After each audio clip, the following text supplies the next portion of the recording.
오늘은 그 에베소서 절별 주약이라는 주제로 좀 나누고자 합니다.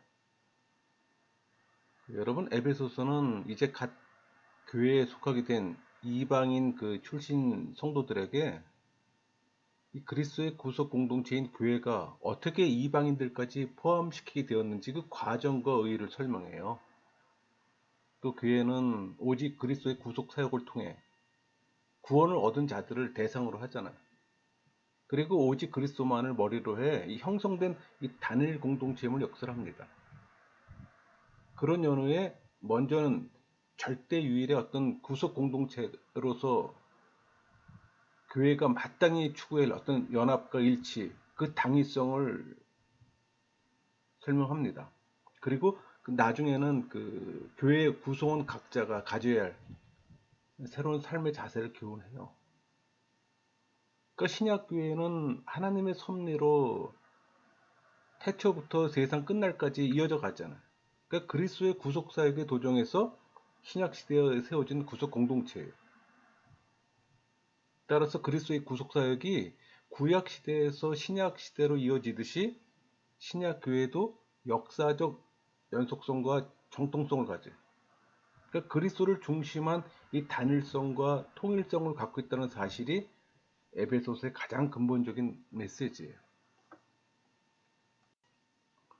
우리 에베소서는 다른 바울 서신들과는 좀 뚜렷이 구별되는 특징이 있어요.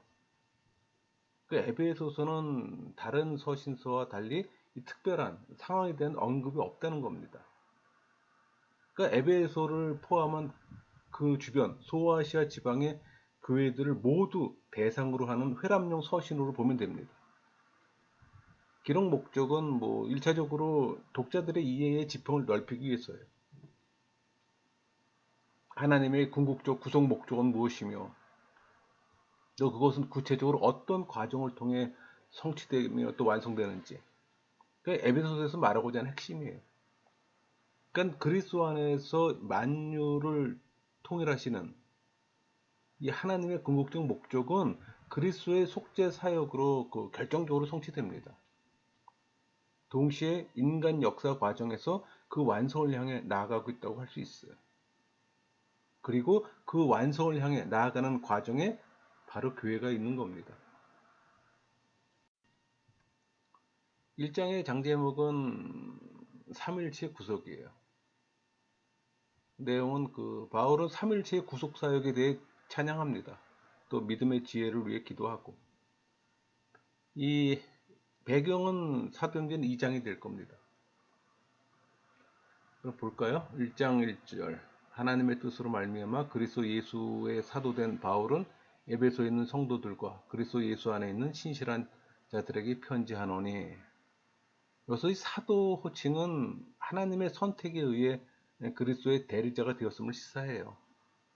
신실한 자, 그러니까 그리스도께 대한 신뢰와 충성을 겸비한 성도들을 비유한다고 볼 수 있습니다. 2절. 하나님 우리 아버지와 주 예수 그리스도로부터 은혜와 평강이 너에게 있을지어다. 은혜. 은혜는 그리스도인들에게는 그 예수님의 속죄 사역으로 값없이 누리게 된 구원의 은총이라는 특별한 의미를 지니잖아요. 평강은 히브리 샬롬이죠. 그러니까 히브리인들이 개인의 물질적 축복과 번영을 기원해주는 인사말이에요. 이런 인사말은 뭐 초대교회 성도들에게 있어서는 일종의 뭐 축복과 기도예요. 특별히 은혜와 평강은 에베소서 주요 주제입니다. 3절. 찬송하리로다 하나님 곧 우리 주 예수 그리스도의 아버지께서 그리스도 안에서 하늘에 속한 모든 신령한 복을 우리에게 주시되. 이 복은 하나님에게서 비록되는 것이 지상적이며 육적인 축복이 아니라 천상적이며 영적인 복을 의미해요. 4절. 곧 창세전에 그리스도 안에서 우리를 택하사 우리로 사랑 안에서 그 앞에 거룩하고 흠이 없게 하시려고. 창세전에 하나님의 선택하심이 영원전에 이루어졌음을 지금 나타내요.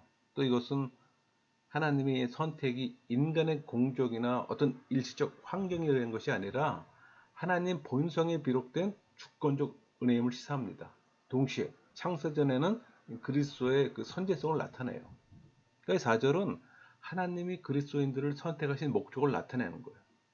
그리스도인들을 구별해 이 도덕적인 어떤 결점이나 죄를 없게 하고 또 성령의 열매들을 소유하게 하심을 시사합니다. 5절 그 기쁘신 뜻대로 우리를 예정하사 예수 그리스도로 말미암아 자기의 아들들이 되게 하셨으니. 그러니까 하나님께서 구원 사역을 직접 시작하셨고 또 선택한 자들을 아들로 삼으시려고 결정하셨음을 강조해요. 6절 이는 그가 사랑하시는 자 안에서 우리에게 거저 주시는 바 그의 은혜의 영광을 찬송하게 하려는 것이라. 그러니까 하나님께서 인간을 선택하신 것은 그들을 양자로 삼기 위함이지만 보다도 궁극적인 목적은 죄인인 인간의 찬양을 받기 위함이에요. 7절 우리는 그리스도 안에서 그의 은혜의 풍성함을 따라 그의 피로 말미암아 속량 곧 제사함을 받았느니라. 그러니까 노예들이 뭐 자유를 얻거나 죄수들이 석방되기 위해 돈을 지불하는 속전의 의미예요. 그러니까 구속 성취를 이루는 겁니다. 8절 이는 그가 모든 지혜와 총명을 우리에게 넘치게 하사. 지혜와 총명은 영지주의자들이 자랑하는 것 이상 고등지예요. 그러니까 실제 삶 중에 발생하는 현상과 사건을 이해하는 근원입니다. 그러니까 바울이 이 두 단어를 여기 사용한 것은 당시 에베소 교회의 교인들을 미혹하고 있던 이 거짓 선지자들이 있을 거 아니에요. 그러니까 그들의 거짓된 교훈을 분별하기 위함이에요. 그러니까 지혜와 이 총명은 하나님의 선물이지만 갈고 닦으며 계속 사용해야 할 어떤 유용한 것임을 또 교훈하는 겁니다. 9절 그 뜻을 비밀을 우리에게 알리신 것이요 그의 기뻐하심을 따라 그리스도 안에서 때가 찬 경륜을 위하여 예정하신 것이니.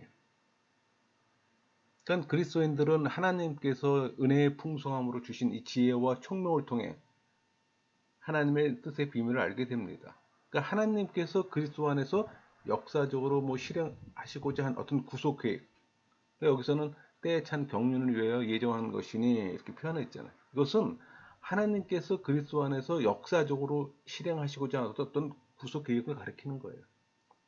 10절 하늘에 있는 것이나 땅에 있는 것이 다 그리스도 안에서 통일되게 하려 하심이라. 그러니까 그리스도 안에서 이 만유의 통일은 하나님의 궁극적 구속 목적에 나타납니다. 그러니까 하늘에 있는 영적 세력이나 땅에 있는 모든 만물이 그리스도에게 복종하게 됨을 또 시사해요. 11절 모든 일을 그의 뜻의 결정대로 일하시는 이의 계획을 따라 우리가 예정을 입어 그 안에서 기업이 되었으니.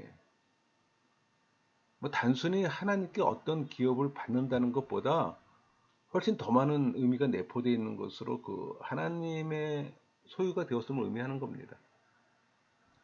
12절 이는 우리가 그리스도 안에서 전부터 바라던 그의 영광의 찬송이 되게 하려 하심이라.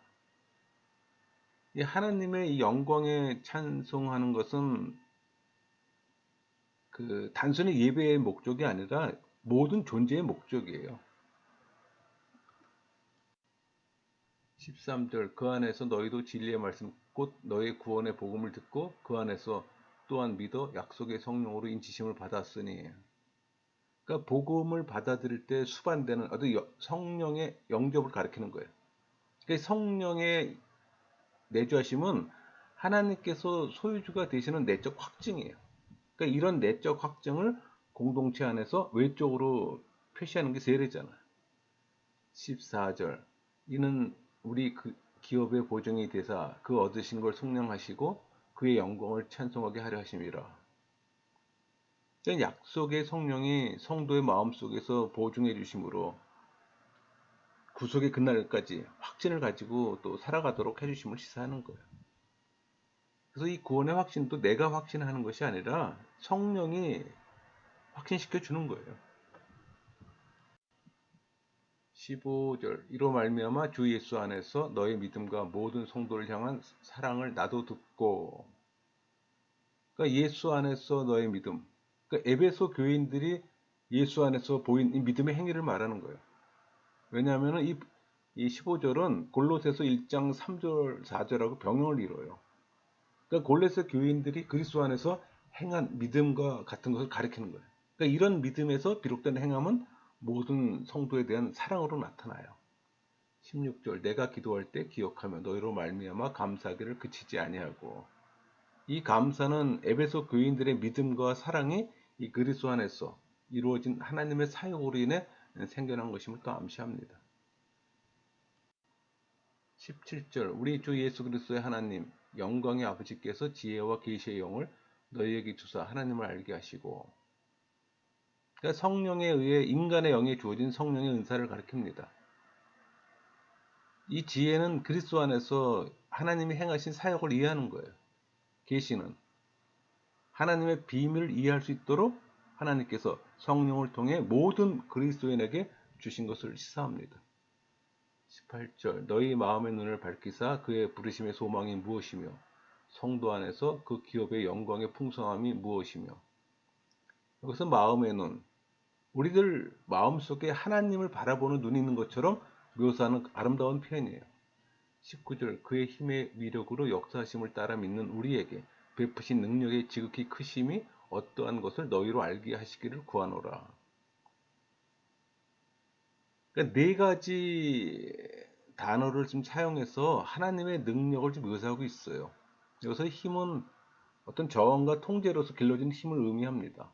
그럼 위력은 육체적이면 어떤 남성적인 힘으로 생명을 유지하기 위해 타고난 힘을 가리키는 거예요. 역사하심은 어떤 영향을 끼칠 수 있거나 조절이 가능한 힘을 가리켜요. 능력은 무엇을 청취할 수 있는 능력이나 잠재력을 가리키는 거예요. 그러니까 이런 네 가지 유사 용어를 사용한 것은 하나님의 능력이 앞에서 언급한 바 있는 이 성도의 기업과 소망을 잇는 견고한 다림을 좀 강조하기 위함입니다.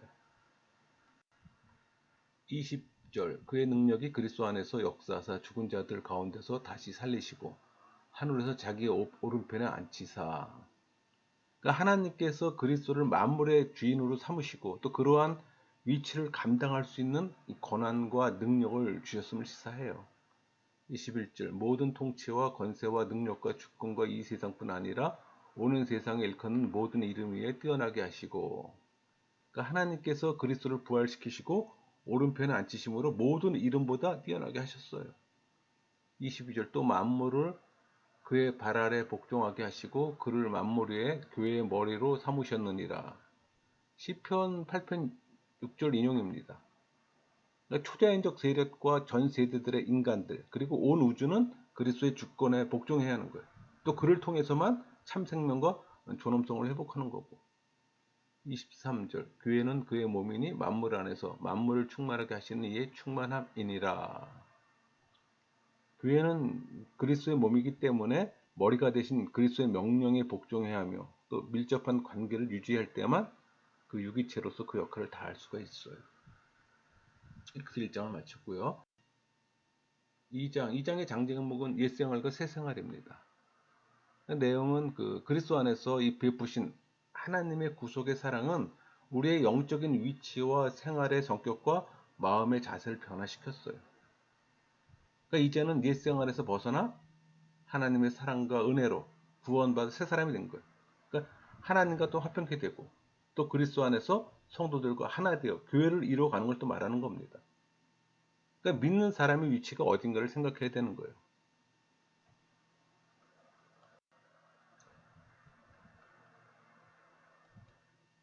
2장 1절 그는 허물과 죄로 죽었던 너희를 살리셨도다.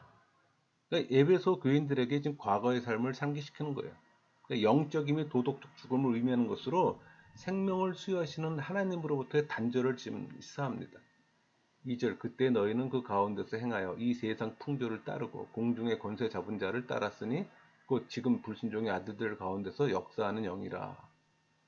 그러니까 공중의 권세 잡는 자는 인간의 참된 행복과 인간에 대한 그 하나님의 목적을 방해하는 초자연적인 악의 세력이에요. 뭐 악의 영들, 사단을 의미하는 겁니다. 그러니까 에베소 교인들은 과거에 이런 악한 영의 통치하에 살았어요. 3절 전에는 우리도 다 그 가운데서 우리의 육체의 욕심을 따라 지내며 육체와 마음에 원하는 것을 하여 다른 이들과 같이 본질상 진노의 자녀이었더니, 진노는 하나님의 진노를 가리킵니다. 하나님의 진노는 모든 죄악에도 심판하시잖아요. 그러니까 하나님의 절대적인 어떤 거룩성을 증거해요.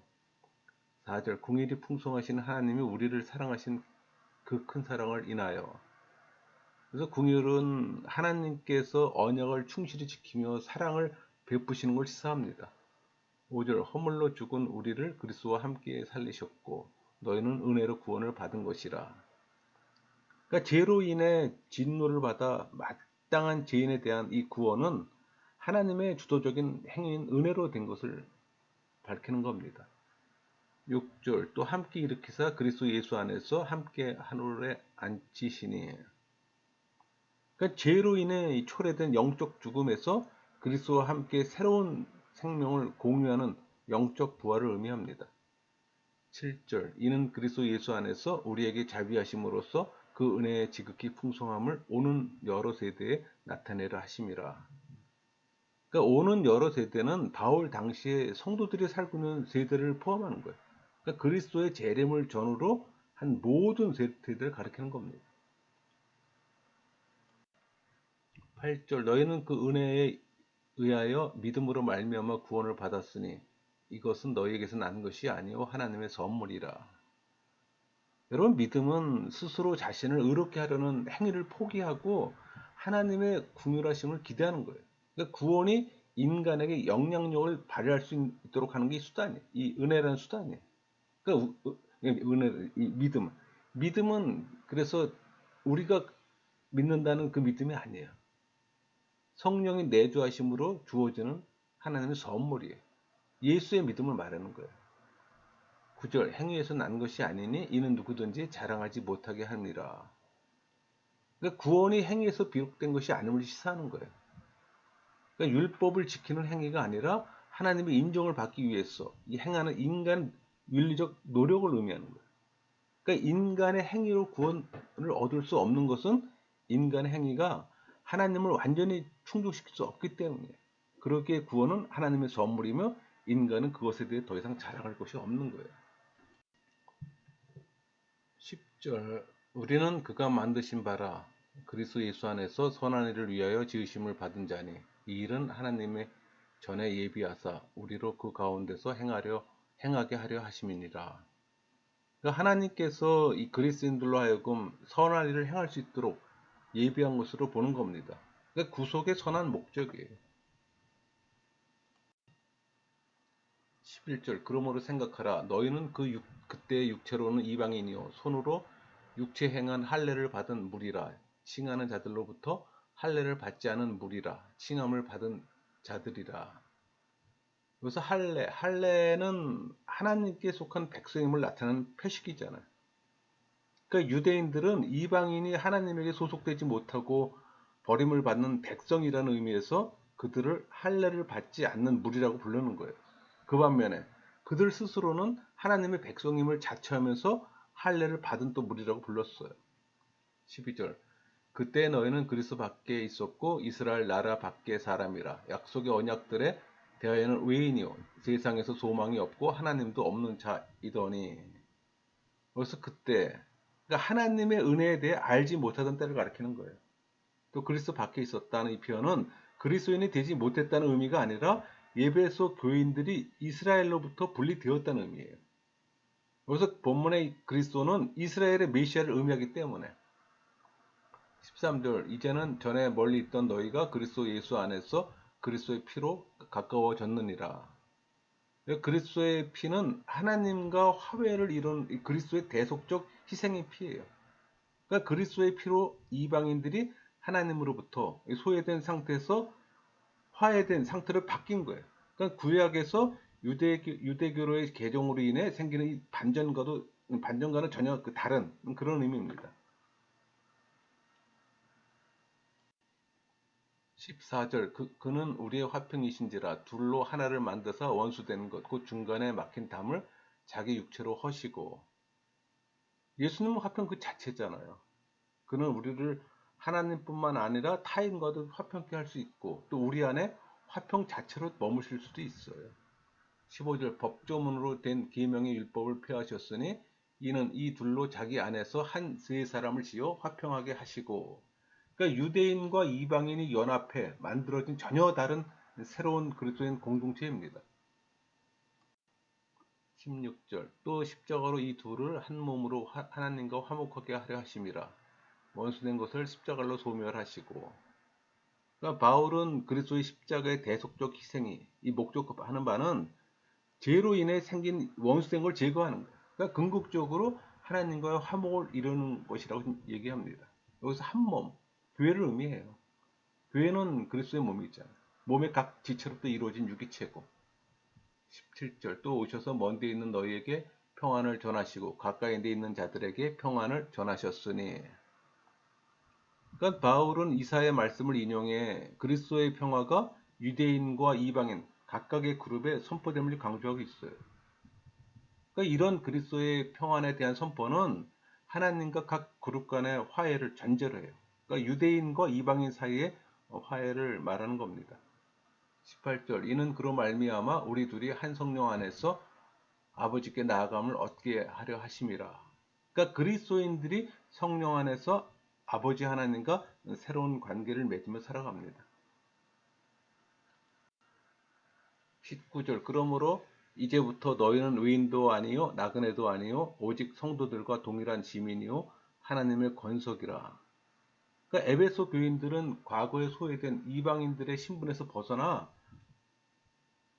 이 그리스도인들과 연합한 그리스도인, 이제 진정한 그리스도인이 된 거예요. 20절 너희는 사도들과 선제들의 터 위에 세우심을 입은 자라. 그리스도 예수께서 친히 모퉁이돌이 되셨느니라. 그러니까 사도들과 선지자들이 교회를 설립함에 있어서 부활하신 그리스도와 밀접한 관계를 맺고 있는 가운데 그리스도를 증언하고 또 복음을 선포함으로 교회의 기초가 되었음을 시사합니다. 21절 그의 안에서 건물마다 서로 연결하여 주 안에서 성전이 되어가고. 그러니까 한 건물의 건축에 있어서 견고하게 선 이 모퉁이 돌을 중심으로 이 건축 자재들이 서로 연결되는 거예요. 그래서 하나의 웅장한 건물로 세워가는 것처럼 성전 건축 역시 각 지체인 성도들이 서로 연결돼 주 안에서 이 거룩한 성전으로 튼튼하게 세워져 가는 겁니다. 그러니까 그리스도인의 공동체를 지금 건물 그 공사에 지금 비유하는 겁니다. 22절 너희도 성령 안에서 하나님이 거하실 처소가 되기 위하여 그리스도 예수 안에서 함께 지어져 가느니라. 그러니까 이방인들인 에베소 성도들이 하나님께서 성령으로 거하실 처소인 교회가 일부가 되기 위해서 그리스도 예수 안에서 함께 지어져 가고 있음을 지금 묘사하는 거예요. 그러니까 이 말씀은 오늘날 성도된 우리가 새로운 성전으로서 어떻게 지어져 가는지를 또 보여주는 겁니다. 뭐 생각하게끔 하는 거죠. 3장. 3장의 장 제목은 교회의 사명이에요. 그러니까 내용은 그리스도 예수의 일로 이방을 위해 갇힌 자 된 이 바울은 교회를 향하신 이 하나님의 비밀 경륜을 좀 설명해요. 또 이 같은 경륜을 성취하는 사역자로 자신이 택함 받아 봉사하게 되었음을 또 언급합니다. 3장에서 복음 전파에 대한 이 교회의 어떤 사명을 보여준 사도 바울은 교회가 자체적으로 하나님의 무한한 은혜로 더 충만해지기를 간구합니다. 3장 1절 이러므로 그리스도 예수의 일로 너희 이방인을 위하여 갇힌 자 된 나 바울이 말하거니와. 그러니까 바울이 구속을 당한 것은 은유적으로 바울이 그리스도에게 사로잡힌 결과예요. 그러니까 예수 그리스도의 뜻을 따라 된 겁니다. 그러니까 또 바울은 자신이 갇히게 된 것에서 이방인을 위하여라는 어떤 신학적 의미를 도출해내요. 그러니까 이방인들도 율법과 상관없이 하나님의 은혜를 받는다는 사도 바울의 복음 선포는 반대자들로 하여금 분노케 했어요. 또 그 결과로 바울은 체포당했고. 그러니까 바울의 체포당함과 투옥은 이 바울의 사도적 직분, 즉 이방인의 사도됨을 시사하는 거예요. 2절 너희를 위하여 내게 주신 하나님의 그 큰 은혜의 경륜을 너희가 들었을 터이라. 여기서 하나님의 은혜의 경륜. 그러니까 바울이 받은 사도 직분이 하나님 은혜의 사역으로 말미암은 것을 시사하는 거예요. 그러니까 하나님의 은혜는 바울 자신이 과거에 교회를 박해하던 자로 하나님에게서 버림받을 수밖에 없는 존재였잖아요. 그러니까 하나님께서 복음을 이방인에게까지 전하는 도구로 삼아 주신 걸 나타내는 거예요. 3절. 그 계시로 내게 비밀을 알게 하신 것은 내가 먼저 간단히 기록함과 같으니. 그러니까 비밀은 그리스도를 통해 성취된 이 복음으로 말미암아 이방인들도 유대인들과 동등하게 또 하나님 나라에 용납되고 또 하나님의 백성이 될 수 있다는 이게 하나님의 계획을 가리켜요. 4절. 그것을 읽으면 내가 그리스도의 비밀을 깨달은 것을 너희가 알 수 있으리라. 그러니까 그리스도의 비밀은 그리스도 안에 함축된 비밀, 즉 그리스도의 인격, 사역 뭐 그런 것들이에요. 특별히 이방인을 하나님 나라로 연결짓는 그의 구속적 죽음을 가리키는 것이기도 해요. 이 모든 게 전부 다 하나님의 비밀이에요. 5절. 이제 그의 거룩한 사도들과 선지자들에게 성령으로 나타나신 것 같이 다른 세대에서는 사람의 아들들에게 알리지 아니하셨으니. 이 5절은 영원전부터 감췄던 비밀이 이제 그리스도를 통한 하나님의 은혜로 유대인들과 이방인들 사이에서 밝히 드러났음을 시사해요. 6절. 이는 이방인들이 복음으로 말미암아 그리스도 예수 안에서 함께 상속자가 되고 함께 지체자가 되고 함께 약속에 참여하는 자가 됨이라. 그러니까 그리스도의 구속 사역을 통해 그리스도 예수 안에 있게 된 이방인들에 관한 겁니다. 7절. 이 복음을 위하여 그의 능력이 역사하시는 대로 내게 주신 하나님의 은혜의 선물을 따라 내가 일꾼이 되었노라.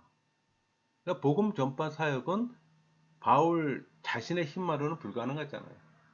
그래서 바울은 이 사역을 감당하기 위해서 하나님의 능력의 역사심을 고백하는 거예요. 그 역사심은 성령의 내주로 바울의 삶 전체를 바꾼 거예요. 그러니까 바울이 말씀과 하나님의 계획을 잘 이해해서 전파할 수 있었던 거는 하나님께로부터 온 하나님의 능력의 역사를 통해서 가능한 거예요. 우리 모두에게도 뭐 동일합니다. 성령이 내주할 때 우리가 변하는 거예요. 또 말씀을 잘 이해할 수가 있는 거고. 8절. 모든 성도 중에 지극히 작은 자보다 더 작은 나에게 이 은혜를 주신 것은 측량할 수 없는 그리스도의 풍성함을 이방인에게 전하게 하시고. 그러니까 이방인에게 베푸신 하나님의 은혜는 무한한 겁니다. 바울은 이런 그리스도의 풍성을 이방인에게 전하기 위해 사도로 부르심을 받았어요. 9절. 영원부터 만물을 창조하신 하나님 속에 감추어졌던 비밀의 경륜이 어떠한 것을 드러내게 하시니라. 그러니까 사도 바울은 하나님 속에 감췄던 이 비밀의 계획, 그 말은 그리스도의 죽음과 부활을 통해 인간을 구속하시고 자신과 화해시킴으로 또 이방인과 유대인 사이를 또 화목해 하고 또 하나님의 나라를 완성해 가시는 분이 창조주이심을 지금 하나님으로 선언하고 있는 거예요. 10절. 이는 이제 교회로 말미암아 하늘에 있는 통치자들과 권세들에게 하나님의 각종 지혜를 알게 하려 하심이니. 통치자들과 권세들은 하늘에 있는 선한 천사들을 가리키는 거예요. 그러니까 하늘에 있는 천사들은 인간을 구속하시는 하나님의 계획을 간절히 알기를 원하고 있어요. 11절. 곧 영원부터 우리 주 그리스도 예수 안에서 예정하신 뜻대로 하신 것이라. 그러니까 교회를 통해 드러나게 하신 하나님의 지혜가 영원부터 그리스도 예수 안에서 하나님이 예정하신 계획임을 시사하는 겁니다. 12절. 우리가 그 안에서 그를 믿음으로 말미암아 담대함과 확신을 가지고 하나님께 나아감을 얻느니라. 그래서 그를 믿음으로 말미암아에 해당하는 헬라어가 디아테스 피스테오스 아우투. 그러니까 문자적으로 그의 믿음을 통해서라는 의미예요. 그러니까 그리스도의 신실함을 가리키는 겁니다. 13절. 그러므로 너에게 구하노니 너희를 위한 나의 여러 환난에 대하여 낙심하지 말라. 이는 너희의 영광이니라. 그러니까 에베소 교인들이 사도 바울 자신의 환난으로 인해 낙심하지 않기를 부탁하는 거예요. 그러니까 바울은 본문에서 에베소 교인을 위해 당하는 자신의 환난이 에베소 교인의 영광이 된다고 말하므로 자신의 고난과 에베소 교인들의 영광을 좀 대조병렬시키는 겁니다. 14절 이러므로 내가 하늘과 땅에 있는 각 족속에게, 여기서 각 족속은 유대인과 이방인이 한 구성원이 된 믿음의 족속을 전제로 하는 거예요. 구속의 차원에서 이해해야 합니다. 15절 이름을 주신 아버지 앞에 무릎을 꿇고 비노니, 그러니까 바울이 무릎을 꿇고 기도하는 것은 바울의 간절한 마음과 복종을 또 의미합니다. 16절 그의 영광의 풍성함을 따라 그의 영광으로 말미암아 너의 속사람을 능력으로 강건하게 하시오며, 여기서 속사람, 인간의 영, 마음, 이성과 의지가 활동하는 인격을 가리키는 거예요. 그러니까 이 속사람은 육체에 속해 부패한 사람과 대조를 이루는 겁니다. 그러니까 그리스도 안에서 새롭게 창조된 새로운 피조물을 의미하는 거예요. 그러니까 속사람은 성령을 통해 능력으로 강건해지는 겁니다. 17절 믿음으로 말미암아 그리스도께서 너희 마음에 계시게 하시옵고 너희가 사랑 가운데서 뿌리가 박히고 터가 굳어져서, 그러니까 사랑은 그리스도인들이 뿌리가 박히고 터가 굳어지는 토양으로서 그리스도의 내주의 결과입니다. 18절 능히 모든 성도와 함께 지식이 넘치는 그리스도의 사랑을 알고, 그러니까 바울은 계시된 지식이 그리스도인의 성장을 위해 또 필요한 것임을 또 반복해서 강조해요. 19절 그 너비와 길이와 높이와 깊이가 어떠함을 깨달아 하나님의 모든 충만하신 것으로 너에게 충만하게 하시기를 구하노라. 그러니까 네 가지 차원의 통일성과 전체성을 나타내요. 그러니까 그리스도의 사랑의 광대함을 상기시키는 겁니다. 그러니까 그리스도의 사랑에 대한 이런 표현은 인간의 지식으로 측량할 수가 없어요. 무한한 풍요를 시사합니다. 그러니까 그리스도를 통한 하나님의 전 구속 사역을 지금 암시하는 거예요. 20절 우리 가운데서 역사하시는 능력대로 우리가 구하거나 생각하는 모든 것에 더 넘치도록 능히 하실 이에게. 그러니까 본문은 앞서 언급한 중보기도의 성취에 대한 확신이에요.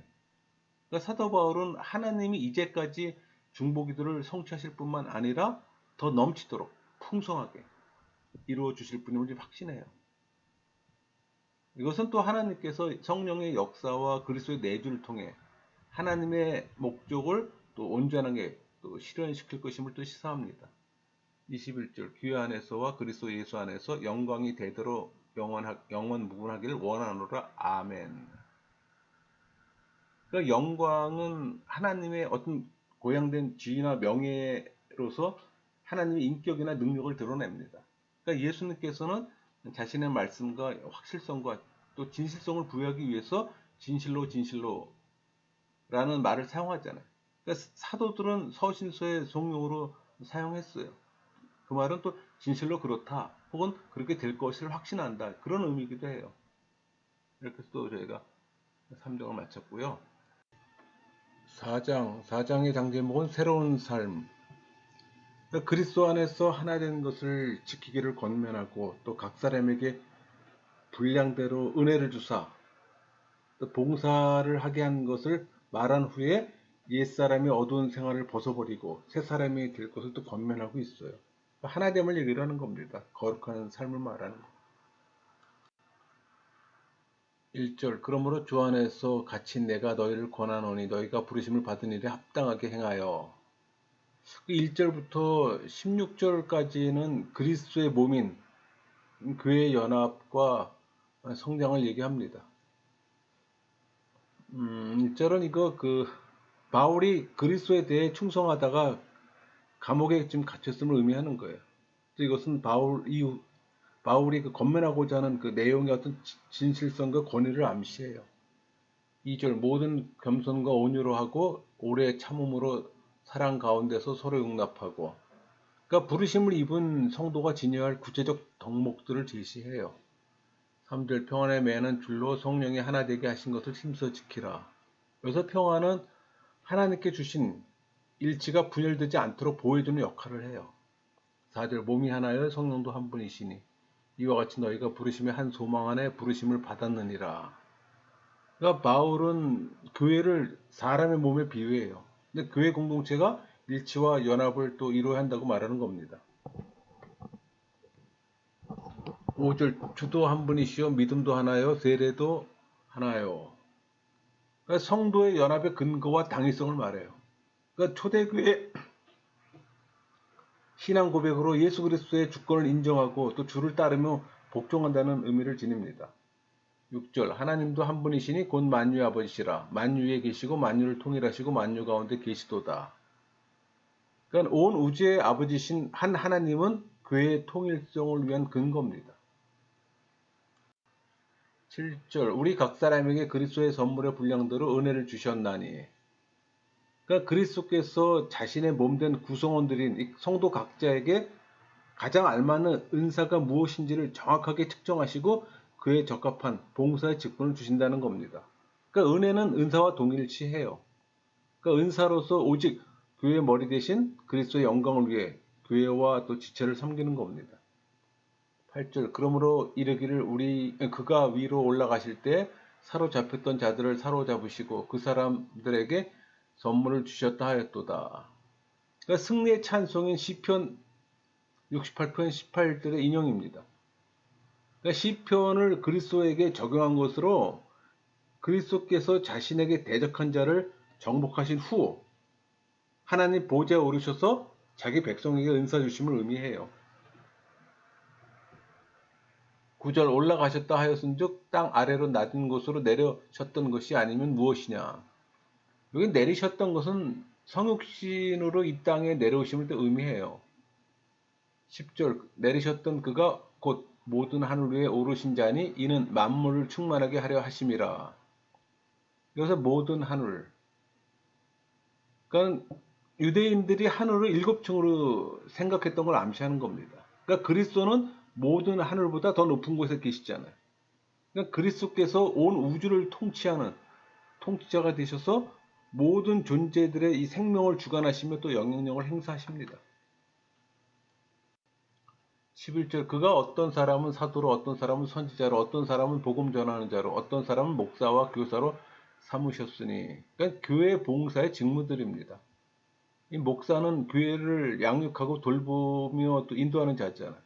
교사는 사도적 교훈을 보존하고 전달하는 자로 볼 수 있어요. 그러니까 성경에 기록된 의미로서 교사는 항상 말씀 사역자들을 가리켜요. 12절 이는 성도를 온전하게 하여 봉사일을 하게 하며 그리스도의 몸을 세우려 하심이라. 그러니까 그리스도께서 은사를 주신 궁극적인 목적으로서 성도 각자의 어떤 특별한 직분을 사용해 교회를 또 성장시키고 또 성도들을 영적으로 성장시킴을 또 시사합니다. 13절 우리가 다 하나님의 아들을 믿는 것과 아는 일에 하나가 되어 온전한 사람을 이루어 그리스도의 장성한 분량이 충만한 데까지 이르리니. 그러니까 그리스도 안에서 새로운 사람이 된 교회가 원리상 교회 내 이미 성숙한 어떤 온전함을 획득했음을 암시해요. 그러니까 성도의 성장 목표를 말하는 겁니다. 14절 이는 우리가 이제부터 어린아이가 되지 아니하여 사람의 속임수와 간사한 유혹에 빠져 온갖 교훈의 풍조에 밀려 요동하지 않게 하려 함이라. 그러니까 성인이면서도 영적인 면에서 어린아이 수준에 머물러 있는 자들의 특징을 나타내는 거예요. 그러니까 신약 성경에서 어린아이는 영적 미숙을 의미합니다. 그러니까 거짓 교사들이 미성숙의 길로 들어서도록 인도함을 의미해요. 15절 오직 사랑 안에서 참된 것을 하여 범사에 그에게까지 자랄지라 그는 머리니 곧 그리스도라. 그러니까 교회의 성장의 수단을 나타내는 겁니다. 여기서 참된 것을 하여는 교회가 구원의 복음을 선포하는 걸 시사하는 거예요. 그러니까 교회의 복음 선포는 사랑 안에서 이루어져야 합니다. 또 사랑은 진리에 대해 충성할 수 있는 또 원동력이 됐잖아요. 16절 그에게 온몸이 각 마디를 통하여 도움을 받음으로 연결되고 결합되어 각 지체의 분량대로 역사하여 그 몸을 자라게 하며 사랑 안에서 스스로 세우느니라. 그러니까 각 지체들을 하나로 묶을 수 있는 이 비밀의 열쇠는 그리스도의 사랑이에요. 또 사랑은 교회 성장의 척도잖아요. 따라서 그리스도인들은 강권하시는 그리스도의 사랑을 통해 그리스도의 분량에까지 자랄 수가 있는 겁니다. 17절 그러므로 내가 이것을 말하며 주 안에서 증언하노니 이제부터 너희는 이방인이 그 마음에 허망한 것으로 행함같이 행하지 말라.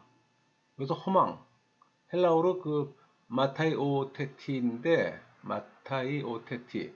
그러니까 신약 성경에서 때때로 우상 숭배와 관련된 단어로 사용됩니다. 또 이것은 하나님을 알지 못하고 하나님의 생명으로부터 분리된 삶에서 비롯된 것으로 이 무책임한 처신에 이르게 하는 이 쓸모없는 생각들을 가리켜요. 그러니까 사도 바울은 이제 에베소 교인들이 하나님의 백성이 되었으므로 하나님을 모르고 살았던 과거의 삶처럼 목적 없이 헛된 것에 욕망을 기울여 무익하고 이 공허한 방향으로 나아가지 말 걸 권면하는 거예요. 18절 그들의 총명이 어두워지고 그들 가운데 있는 무지함과 그들의 마음이 굳어짐으로 말미암아 하나님의 생명에서 떠나 있도다. 그러니까 하나님의 생명에서 떠남은 곧 하나님으로부터의 소외를 의미하는 겁니다. 그러니까 하나님으로부터의 소외된 이유는 무지함과 마음이 굳어짐이에요. 19절 그들이 감각 없는 자가 되어 자신을 방탕에 방임하여 모든 더러운 것을 욕심으로 행하되 여기서 감각 없는 자 문자적으로 고통을 느끼지 못하는 자라는 의미예요. 그러니까 양심의 가책을 전혀 느끼지 못하는 걸 말하는 겁니다. 그러니까 사도 바울은 이런 이방인의 삶을 세 가지로 나타내잖아요. 방탕, 더러운 것, 욕심 이렇게 세 가지로 나타냅니다. 20절 오직 너희는 그리스도를 그같이 배우지 아니하였느니라. 그러니까 그리스도를 배우는 것은 단지 그리스도에 관해 배우는 것을 지나 그리스도를 닮아가는 걸 의미하는 겁니다. 21절 진리가 예수 안에 있는 것 같이 너희가 참으로 그에게서 듣고 또한 그 안에서 가르침을 받았을진데 그러니까 사도 바울은 그리스도, 우리 그리스도 하면 기름 부음을 받은 자잖아요. 그 호칭에서 지금 예수라는 칭호를 바꾸고 있어요. 예수는 또 구원자라는 의미를 갖고 있잖아요. 그러니까 이 칭호는 죽음에서 다시 부활하심으로 자신의 하나님의 아들이며 세상의 구원자임을 보여주는 역사적 사실을 암시하는 거예요. 22절 너희는 유혹의 욕심을 따라 썩어져가는 구습을 따르는 옛사람을 벗어버리고 그러니까 과거의 이방의 생활 방식을 포기하는 그리스도를 닮는 삶과 대조돼요. 그러니까 이방인의 옛 생활 방식은 유혹의 욕심에서 비롯되잖아요. 23절 오직 너희의 심령이 새롭게 되어 그러니까 너희 영혼을 새롭게 하라는 의미입니다. 24절 하나님을 따라 의와 진리의 거룩함으로 지으심을 받은 새 사람을 입으라. 여기서 의와 진리의 거룩함 하나님의 형상들을 재창조함을 받는 새 사람의 어떤 윤리적 덕목임의 자질이에요. 25절 그런즉 거짓을 버리고 각각 그 이웃과 더불어 참된 것을 말하라. 이는 우리가 서로 지체가 됨이라. 스가랴 8장 16절을 인용한 겁니다. 그러니까 그리스도인 상호간의 친교 가운데 솔직함을 또 시사해요. 26절 분을 내어도 죄를 짓지 말며 해가 지도록 분을 품지 말고 그러니까 시간 제한을 통해 한밤중까지 분을 품지 않도록 그렇게 하는 이유는 죄에 빠지는 잘못을 막을 수가 있음을 시사하는 거예요.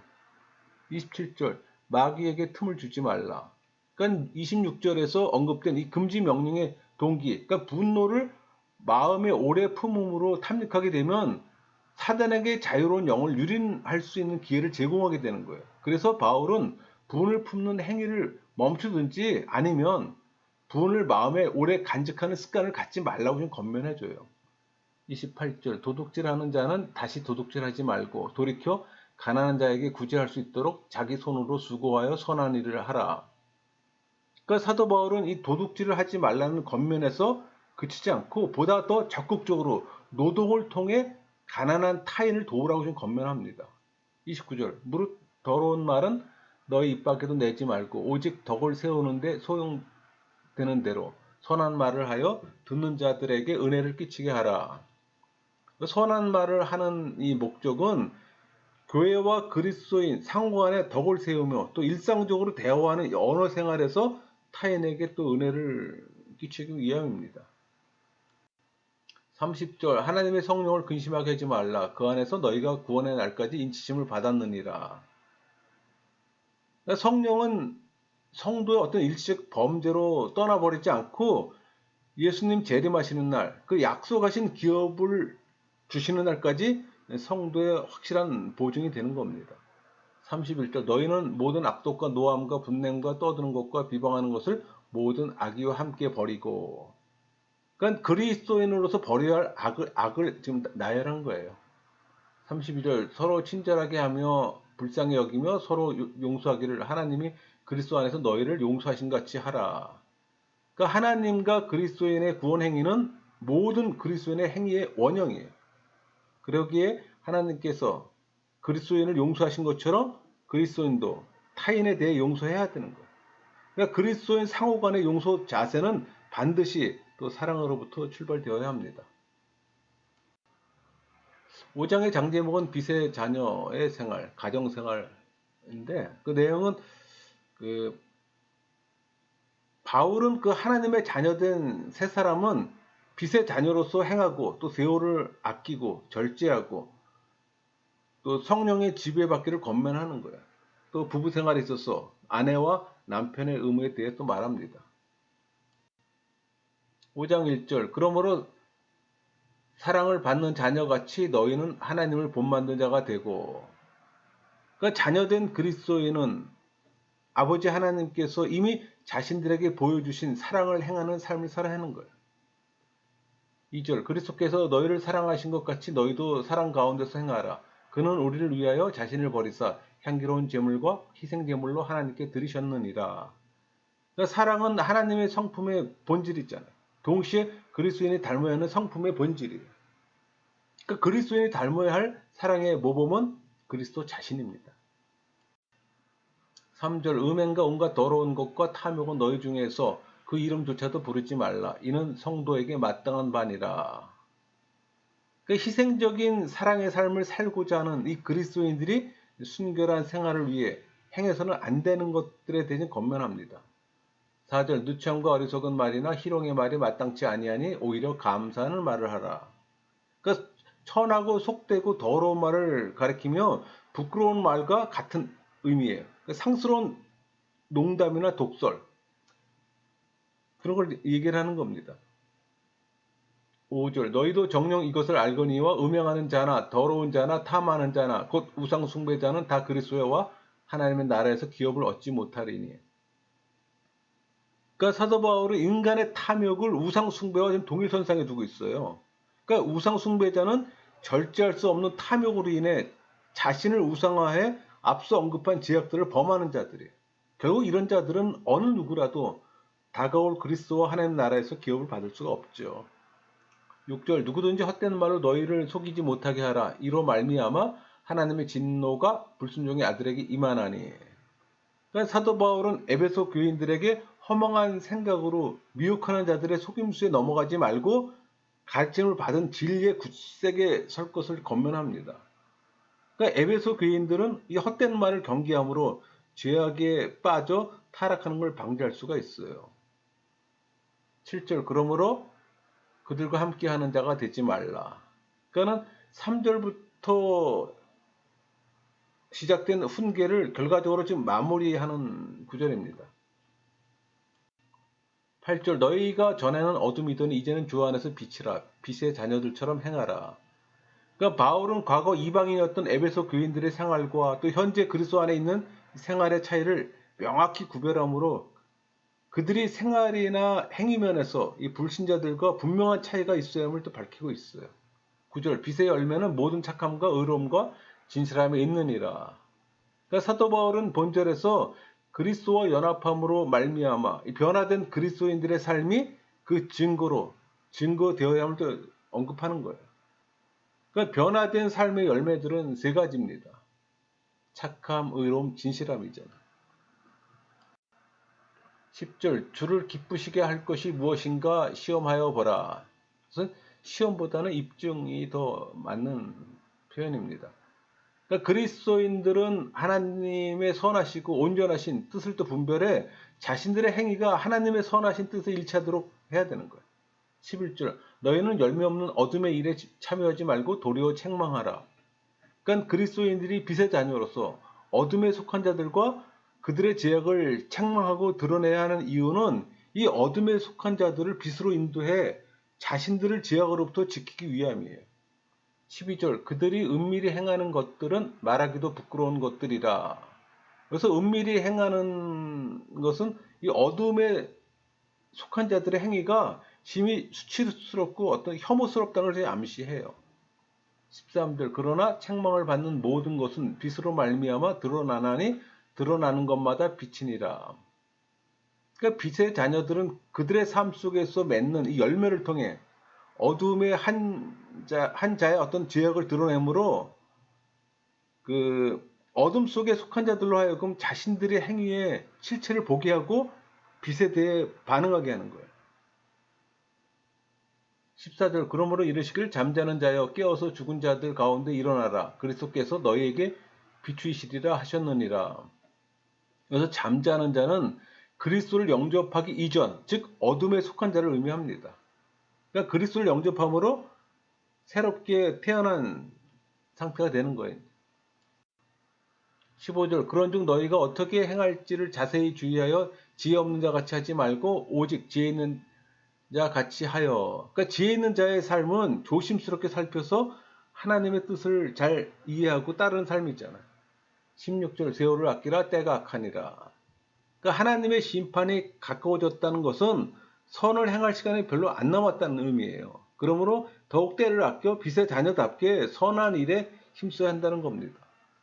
17절 그러므로 어리석은 자가 되지 말고 오직 주의 뜻이 무엇인가 이해하라. 그러니까 사도 바울은 에베소 교인들에게 소극적이고 어리석은 자가 되지 말고 적극적으로 주의 뜻을 이해하는 자가 되라고 지금 권면합니다. 18절 술 취하지 말라 이는 방탕한 것이니 오직 성령으로 충만함을 받으라. 그러니까 여기서 성령 충만은 그리스도인에게 내주하시는 성령께서 그리스도인을 온전히 지배하는 상태를 말하는 거예요. 19절 시와 찬송과 신령한 노래들로 서로 화답하며 너희의 마음으로 주께 노래하며 찬송하며.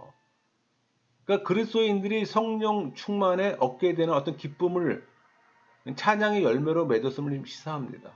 20절 범사에 우리 주 예수 그리스도의 이름으로 항상 아버지 하나님께 감사하며. 그러니까 감사는 모든 생명과 삶이 하나님에게서 비롯되어 있잖아요. 그러니까 예수 그리스도의 연합을 통해 하나님의 축복을 누릴 수 있음을 인식하는 가운데 이루어질 수가 있어요. 21절 그리스도를 경외함으로 피차 복종하라. 그러니까 그리스도인들은 서로 존경하고 섬겨야 해요. 상호간의 복종은 이 그리스도를 경외함으로 또 이루어집니다. 그러니까 그리스도인들은 강요나 위압에 의해서가 아니라 그리스도의 명령에 순종하는 마음으로 상호 복종해야 하는 거예요. 22절 아내들이여 자기 남편에게 복종하기를 주께 하듯 하라. 그러니까 바울은 아내가 남편에게 복종해야 하는 기준을 주께 하듯 하라고 지금 제시하는 거예요. 이 기준은 그리스도인들이 주께 자율적으로 순종하는 것처럼 아내들도 주 안에서 자원하는 마음으로 남편의 권위에 따르며 순종해야 함을 또 의미합니다. 23절 이는 남편이 아내의 머리됨이 그리스도께서 교회의 머리됨과 같음이니 그가 바로 몸의 구주시니라. 그러니까 그리스도께서 교회의 머리로서 교회를 다스리고 인도하시는 것처럼 남편이 아내에 대해 지도자로서의 권위를 갖고 있음을 시사하는 거예요. 그러니까 그리스도께서 이 교회를 구속하기 위해 희생하신 걸 나타내는 겁니다. 그러니까 남편이 아내를 위해 희생해야 함을 뜻하고 또 남편이 아내의 보호자임을 나타내는 거예요. 24절 그러므로 교회가 그리스도에게 하듯 아내들도 범사에 자기 남편에게 복종할지니라. 남편에 대한 아내의 복종이 여자의 어떤 그 열등함으로 인해 종속적인 의미가 아니라 하나님 질서에 대한 순응임을 시사하는 거예요. 25절 남편들아 아내 사랑해를 하기를 그리스도께서 교회를 사랑하시고 그 교회를 위하여 자신을 주심같이 하라. 그러니까 그리스도께서 교회를 위해 자신을 주신 것처럼 남편들도 아내를 무조건적이며 희생적으로 사랑해야 하는 거예요. 26절 이는 곧 물로 씻어 말씀으로 깨끗하게 하사 거룩하게 하시고. 그러니까 그리스도께서 십자가 위에서 자기를 희생하신 목적은 교회를 거룩하게 하기 위함이잖아요. 27절 자기 앞에 영광스러운 교회를 세우사 티나 주름 잡힌 것이나 이런 것들이 없이 거룩하고 흠이 없게 하려 하심이라. 이런 행위는 사람의 노력이나 공적에 의해서 이루어지는 게 아니잖아요. 몸의 머리가 되시는 그리스도의 역사에 의해서 성취됩니다. 28절 이와 같이 남편들도 자기 아내 사랑하기를 자기 자신과 같이 할지니 자기 아내를 사랑하는 자는 자기를 미워하는 것이라. 사실 이 말씀은 우리 창세기 2장 24절과 좀 맥을 같이 해요. 남편과 아내는 둘이 연합해 한 몸을 이루기 때문에 남편이 자기 아내를 사랑하는 것은 곧 자기를 사랑하는 거예요. 29절 누구든지 언제나 자기 육체를 미워하지 않고 오직 양육하여 보호하기를 그리스도께서 교회에게 함과 같이 하나니.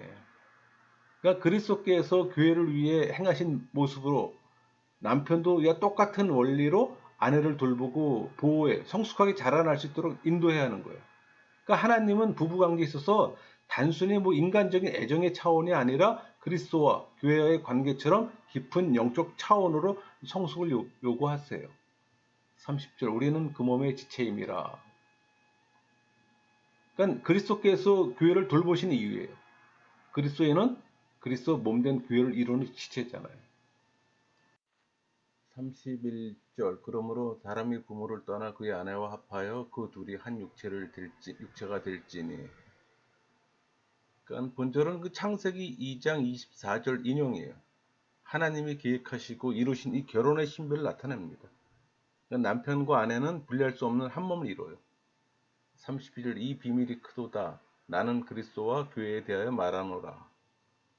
이 비밀은 앞에 31절에서 인용한 창세기 2장 24절을 가리키는 것인데 뭐 그리스도와 교회의 관계를 가리켜요. 여기서 비밀은 에베소서에서 그리스도 안에서 유대인과 이방인이 동일하게 구원받게 되는 이 하나님의 전체적인 어떤 목적을 포괄해요. 33절 그러나 너희도 각각 자기 아내 사랑하기를 자신같이 하고 아내도 자기 남편을 존경하라. 그러니까 부부관계에 있어서 결론적인 권면은 사랑과 경외예요. 그래서 우리 존경하다 이거는 이제 헬라어로 경외하다 헬라어로 그 포페타이인데 아내가 남편을 대할 때 그리스도를 경외하는 마음으로 대하는 걸 뜻하는 거예요. 그런 마음으로 우러나오는 어떤 헌신적인 마음으로 남편에게 복종하며 의무를 다해야 함을 또 의미합니다. 6장의 장제목은 영적 싸움이죠. 그 부모와 자녀의 관계, 종과 상전과의 관계를 말해요. 또 마지막으로 성도의 영적 싸움을 위해 하나님의 전신갑주로 신앙적인 무장을 할 것을 또 권면합니다. 1절 자녀들아 주 안에서 너희 부모에게 순종하라 이것이 옳으니라. 주께 순종하는 범위 내에서 해야 함을 시사하는 겁니다. 그러니까 부모는 이교도 부모가 아니에요. 그리스도인 부모를 전제로 하는 거예요. 2절 내 아버지와 어머니를 공경하라. 이것은 약속 있는 첫 계명이니. 그러니까 2절도 이 70인역의 출애굽기 20장 10절하고 신명기 5장 16절에 언급된 10계명에서 5계명을 인용한 겁니다. 3절 이로써 내가 잘되고 땅에서 장수하리라. 그러니까 자녀가 부모에게 순종함으로써 땅에서 진정한 행복을 누리게 됨을 시사합니다. 4절 또 아비들아 너희 자녀를 노엽게 하지 말고 오직 주의 교훈과 훈계로 양육하라. 그러니까 아버지는 교양과 훈계를 통해 그리스도인다운 행동 양식을 가르치고 자녀들이 그리스도 안에서 성숙할 수 있도록 해야 하는 겁니다. 5절 종들아 두려워하고 떨며 성실한 마음으로 육체의 상전에게 순종하기를 그리스도께 하듯 하라. 그러니까 두려워하고 떨며 그러니까 늘 실수하지 않으려고 애쓰는 모습이에요. 성실한 마음으로는 두 마음을 품지 않고 오직 한 마음으로 섬기는 겁니다. 6절 눈가림만 하여 사람을 기쁘게 하는 자처럼 하지 말고 그리스도 종처럼 마음으로 하나님의 뜻을 행하고 그러니까 그리스도 앞에 사는 그리스도의 종들처럼 그리스도에게 온전히 순종해 하나님의 뜻을 행하듯이 육체의 상전을 전심으로 섬기는 거예요. 7절 기쁜 마음으로 섬기기를 주께 하듯 하고 사람들에게 하듯 하지 말라. 그러니까 하나님께서 사람의 중심을 보신다는 이 신전 의식을 갖고 온전히 자원하는 마음으로 섬겨야 합니다. 8절 이는 각 사람이 무슨 선을 행하든지 종이나 자유인이나 주께로부터 그대로 받은 줄 알미라. 그러니까 사람들이 행한 대로 그리스도의 재림 때 혹은 심판의 날에 보상받을 걸 시사해요. 9절 상전들아 너희도 그들에게 이와 같이 하고 위협을 그치라. 이는 그들과 너희의 상전이 하늘에 계시고 그에게는 사람을 외모로 취하는 일이 없는 줄 너희가 알미라. 그러니까 종과 상전이 그리스도인임을 시사합니다. 그러니까 그리스도인들은 그 사회적 신분이 뭐 종이든 상전이든 상관없어요. 모두가 하나님 앞에 서 있음을 상기하면 됩니다. 10절 끝으로 너희가 주 안에서와 그 힘의 능력으로 강건해지고, 그러니까 이 에베소서를 종결지는 겉면으로 들어가는 거예요. 지금부터요. 11절 마귀의 관계를 능히 대적하기 위하여 하나님의 전신갑주를 입으라. 그래서 전신갑주는 그 싸움에 나가는 군인이 방어와 공격을 할 수 있는 모든 장비를 가리켜요. 12절 우리의 씨름은 혈과 육을 상대하는 것이 아니요 통치자들과 권세들과 이 어둠의 세상 주관자들과 하늘에 있는 악의 영들을 상대함이라. 그러니까 혈과 육은 유한하고 연약한 인간의 본성을 가리키잖아요. 그러니까 그리스도인들이 싸워야 할 적들은 이런 연약하고 유한한 인간 본성이 아니라 악한 영적 세력들이에요.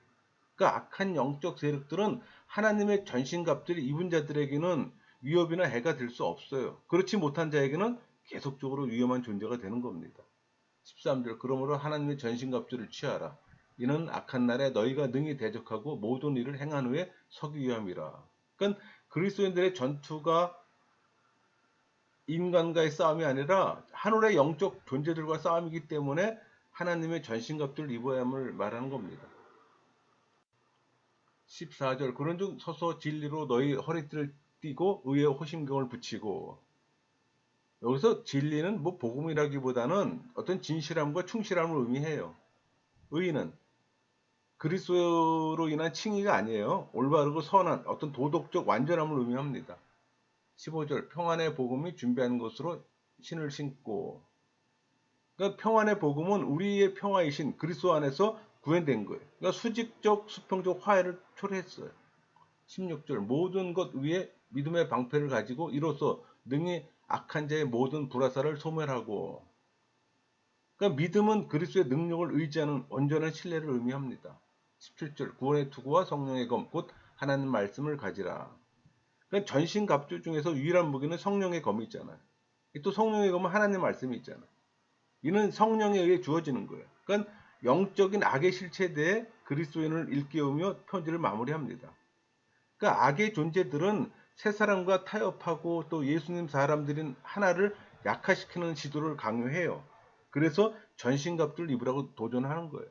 그러니까 전신갑주의 모든 부분을 우리 이사야서에서 그려내듯 어떻게 이사야가 메시아 왕을 묘사했는지를 이야기해요. 이제 메시아의 제자로서 우리는 예수님의 몸으로 이루어졌기 때문에 메시아의 속성을 우리 자신의 것으로 만들어야 하는 거예요. 그러니까 실제적으로 바울은 그리스도인들이 이런 습관들을 형성하기를 의도했던 겁니다. 18절 모든 기도와 간구를 하되 항상 성령 안에서 기도하고 이를 위하여 깨어 구하기를 항상 힘쓰며 여러 성도를 위하여 구하라. 그러니까 성령의 도우심으로 기도하고 또 그리스도인들은 인내를 갖고 또 깨어 있어야 하는 겁니다.